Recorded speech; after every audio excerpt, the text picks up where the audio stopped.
KI. eh, Pada kesempatan ini saya ingin menjelaskan eh, salah satu soal di mana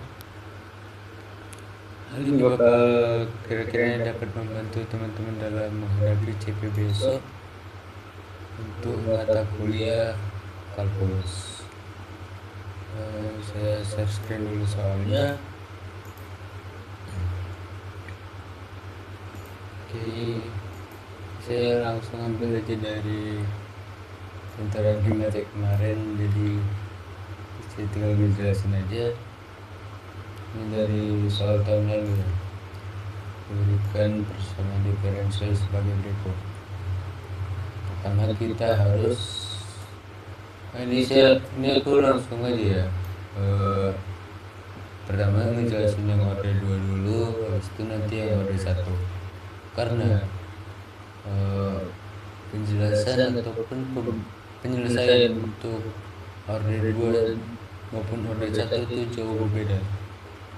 Jadi pertama yang harus kita ketahui untuk persamaan diferensial ini itu order dari persamaan diferensialnya. Persamaan diferensial ini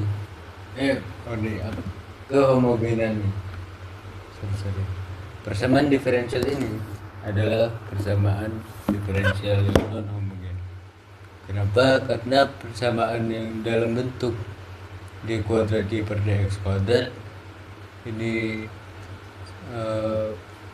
dikurang 5d per dx tambah 6d ini bukan bernilai 0.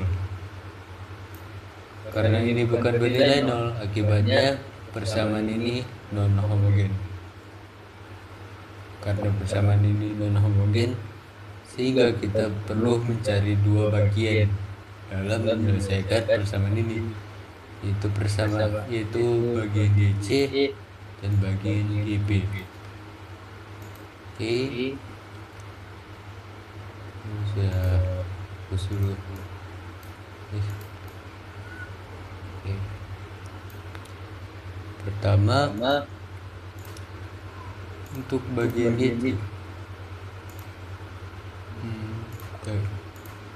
Pertama untuk mencari nilai C, kita tinggal mengubah persamaan yang di kiri ini menjadi bentuk persamaan kuadrat, di mana dy per dx itu kita anggap sebagai salah satu variabel.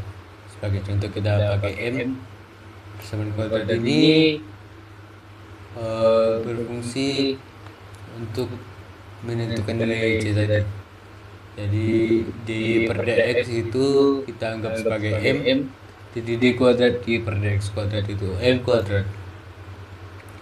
5d per dx itu 5m, dan 6y untuk y ini kita biarkan aja. Jadi untuk y yang ada di sini kita hanya mengambil bagian 6-nya saja, sehingga diperolehlah persamaan kuadrat dalam bentuk m kuadrat dikurang 5m tambah 6 sama dengan 0, sehingga ini 2 menghasilkan penyelesaian itu 2 dan 3. Selanjutnya kita masukkan ke rumus, YC sama dengan C1 kali E kali pangkat M1X ditambah C2 kali E pangkat M2X. Akibatnya kita tinggal memasukkan apa yang telah kita peroleh dari M1 dan M2 ini. Jadi kita tinggal masukkan aja ini 2 dan ini 3. Untuk step pertama selesai dalam menentukan YC. Selanjutnya menentukan Y, kita memperhatikan bagian yang ini. Kita perhatikan bahwa pangkat dari si E itu 4x. Koefisien dari pangkatnya itu kita anggap sebagai A, dimana ini berguna untuk menentukan nilai dari menentukan eh, nilai D untuk teorema 1 dan teorema 2, sehingga kita masukkan nilai 4 sebagai nilai A. Akibatnya teorema 2 itu D kita substitusi dengan D tambah A. Dengan sebelumnya YP ini adalah perbandingan dari ruas kanan dan ruas kiri. Dengan disclaimer, untuk dy per dx ini kita ubah menjadi D, sehingga D kuadrat Q per dx kuadrat itu D kuadrat, sehingga menghasilkan bentuk yang sebagai berikut. Untuk D tadi kita ubah ke bentuk D tambah A dengan A bernilai 4. Selanjutnya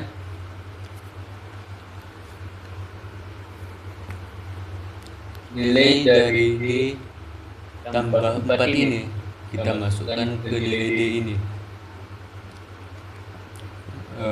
sehingga diperoleh, kalau ini dijabarkan lagi ya, jadi E pangkat 4x dikalikan sinus sin 3x bagi D kuadrat D tambah 4x D tambah 4 kuadrat D kuadrat tambah 4 tambah 4 8D tambah 16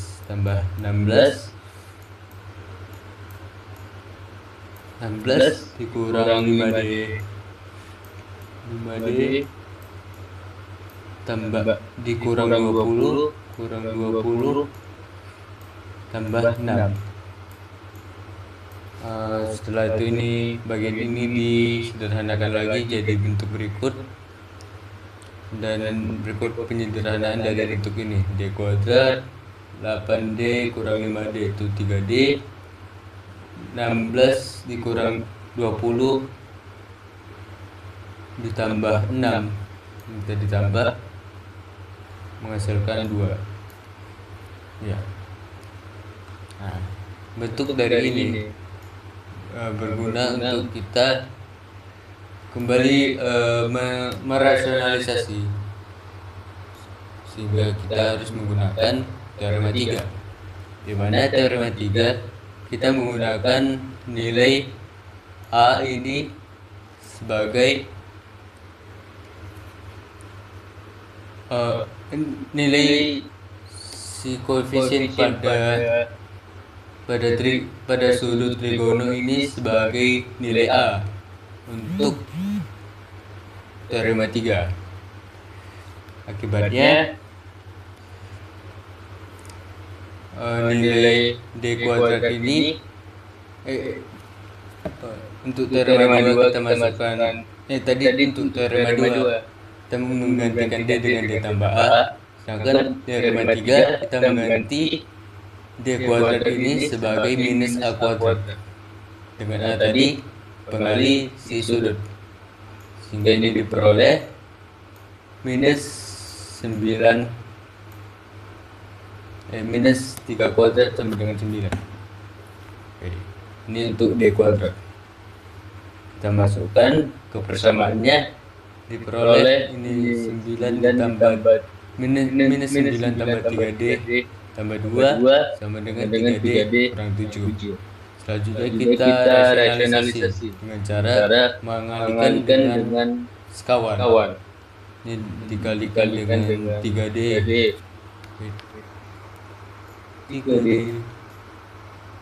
tambah 7 per 3D tambah 7. Kenapa ini perkalian ini boleh dilakukan? Hal itu karena 3D tambah 7 per 3D tambah 7 itu kan bernilai 1. Pengalian dengan nilai 1 itu kan bilangan itu sendiri. Jadi secara substansi ini tidak mengubah persamaan tersebut, cuma berubah ke bentuk yang lain saja. Tapi secara substansialnya persamaan ini masih persamaan yang sama setelah kita rasionalisasi.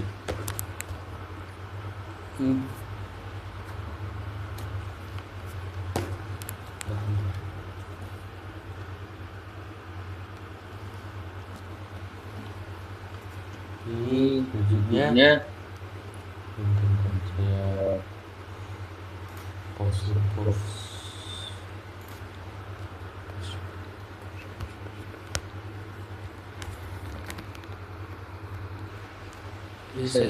Saya lanjut lagi. Sebagaimana ini tidak mengubah, tadi sampai tidak mengubah substansinya. Selanjutnya ini dikalikan jadi 9D kuadrat dikurang 49, karena A plus B kali A kurang B itu A kuadrat min B kuadrat, sehingga ini substitusikan nilai D kuadrat tadi itu min 9 kita peroleh dari persamaan ini kurang 49, sehingga hasilnya ini 9 kali 9 min 81 dikurangi min 49, sehingga ini hasilnya 130. Akibatnya untuk ruas atas pangkat X nya kita keluarin dulu, kita pindahin ke depan, sehingga kita hanya melakukan diferensial D ini pada fungsi sin 3x. Jadi ini pindah ke depan, jadi 3 dikali diferensial dari sin 3x ditambah 7 kali sin 3x dikali kita dalam ya, kan pangkat 4x tadi pindah ke depan, sehingga untuk menghilangkan D pada persamaan ini agar memberikan bentuk yang lebih rapi ataupun bentuk yang digunakan, kita dapat melakukan diferensial, yaitu dengan menurunkan sudut terlebih dahulu, menurunkan sudut sinus itu berubah menjadi cos, kemudian sudutnya, koefisien sudutnya kita kalikan ke depan. Jadi hasil diferensial ini kita substitusi ke bentuk yang tadi. Jadi dapat deh hasilnya itu cos 3 cos 3x dikaliin 3 kali 3x itu sama dengan 9 cos 3x. Nah, ini kan udah dapat jadi PP.